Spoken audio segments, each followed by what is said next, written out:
আসসালামু আলাইকুম। আশা করি সবাই ভালো আছেন। আগে ছিল ছাত্রলীগ, এখন হচ্ছে ছাত্রদল। এবার পুলিশের উপরে হামলা করেছে ছাত্র দলের নেতাকর্মীরা। ছাত্রদল নেতাকে ছিনিয়ে নিতে পুলিশের উপর হামলা। রাজধানীর এলিফ্যান্ট রোডে দুই ব্যবসায়ীকে কুপিয়ে হত্যা চেষ্টা মামলায় গ্রেপ্তার ছাত্রদল নেতা মোহাম্মদ হোসাইন ওরফে মিথুনকে ছিনিয়ে নিতে পুলিশের উপরে হামলা চালিয়েছে তার সহযোগীরা। শুক্রবার ভোরে এই ঘটনা ঘটে। এ সময় পুলিশের নিউ মার্কেট জোনের সহকারী কমিশনার সহ অন্তত 7 জন আহত হয়েছেন। ঢাকা মহানগর পুলিশের রমনা বিভাগের উপকমিশনার মাসুদ আলম জানান, আসামিকে গ্রেপ্তার করে নিউ মার্কেট থানায় নেওয়ার সময় এই ঘটনা ঘটে। ভোর 4টার দিকে থানার সামনে পুলিশের গাড়ি ঘিরে ধরে বেশ কয়েকজন। তারা আসামিকে ছাড়িয়ে নেওয়ার চেষ্টা চালায়। তাদের হামলায় কয়েকজন পুলিশ সদস্য আহত হয়েছেন। পরে হামলাকারীদের গ্রেপ্তার করে পুলিশ। তাদের বিরুদ্ধে আলাদা একটি মামলা করা হয়। পুলিশ সূত্র জানায়, গত 10 জানুয়ারি রাজধানীর এলিফ্যান্ট রোডে মাল্টিপ্লান সেন্টারের সামনে দুই ব্যবসায়ীকে হত্যা চেষ্টার মামলায় এর আগে গ্রেপ্তারকৃতদের জবানবন্দিতে মিথুনের নাম এসেছে। এর ভিত্তিতে তাকে গ্রেপ্তার করা হয়েছে।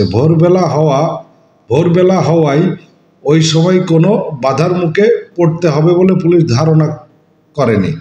কিন্তু থানার সামনেই অবস্থান করেছিলেন মিথুনের সহযোগী ও সমর্থকরা।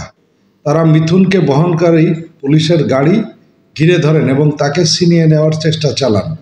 এ সময় তাদের কিল ঘুষি ধাক্কাধাক্কিতে পুলিশের সদস্যরা আহত হন। পরে থানা থেকে বাড়তি পুলিশ সদস্যরা এগিয়ে এসে হামলাকারীদের আটক করেন। তো এই হচ্ছে ঘটনা, এই হচ্ছে বাংলাদেশের এখনকার পরিস্থিতি। আগে যে সমস্ত কাজগুলো আমরা দেখেছি যে ছাত্রলীগ, যুবলীগ এরা করেছে, এখন এই সমস্ত কাজগুলো করছে যুবদল, ছাত্রদল।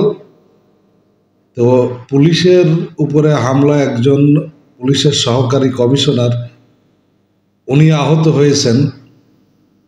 যদিও আসলে এই রিপোর্টটাতে বলা হয় নাই যে যেই মিথুনকে গ্রেপ্তার করা হয়েছে এবং যাকে ছিনিয়ে নিতে চেয়েছিল সে আসলে ছাত্র দলের কোন শাখার নেতা ছিলেন বা কর্মী ছিলেন।